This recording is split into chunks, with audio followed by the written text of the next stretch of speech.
मसाजोगचे सरपंच संतोष देशमुख हत्या प्रकरणात मंत्री धनंजय मुंडे यांनी राजीनामा द्यावा अशी मागणी सातत्यानं विरोधकांकडून करण्यात येत होती। त्याचबरोबर सत्ताधारी महायुतीतील नेते देखील मंत्री धनंजय मुंडे यांचा राजीनामा घ्यावा अशी मागणी करत होते। दरम्यान या प्रकरणातील मुख्य सूत्रधार वाल्मिक कराड याच्यावर आरोपपत्र दाखल करण्यात आले असून अनेक धक्कादायक खुलासे त्यातून होत आहेत। या पार्श्वभूमीवर अखेर मंत्री धनंजय मुंडे यांनी आपला राजीनामा दिलाय। त्यांनी मुख्यमंत्री देवेंद्र फडणवीस यांच्याकडे आपला राजीनामा सुपूर्द केला असून विधिमंडळात मुख्यमंत्री देवेंद्र फडणवीस याबाबत अधिकृत घोषणा करतील। राज्याचे मंत्री श्री धनंजय मुंडे यांनी माझ्याकडे आपला राजीनामा दिलेला आहे।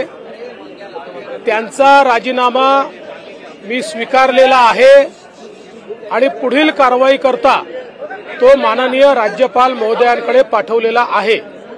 त्यामुळे मंत्री धनंजय मुंडे यांना राजीनामा स्वीकारून या ठिकाणी मुक्त करण्यात आलेलं आहे। ताज्या घडामोडी जाणून घेण्यासाठी शिवशाही न्यूज यूट्यूब चॅनलला सबस्क्राइब करा। आपण हा व्हिडिओ फेसबुकवर पाहत असाल तर फेसबुक पेज फॉलो करा आणि शिवशाही न्यूज.com या आपल्या वेबसाईटलाही भेट द्या।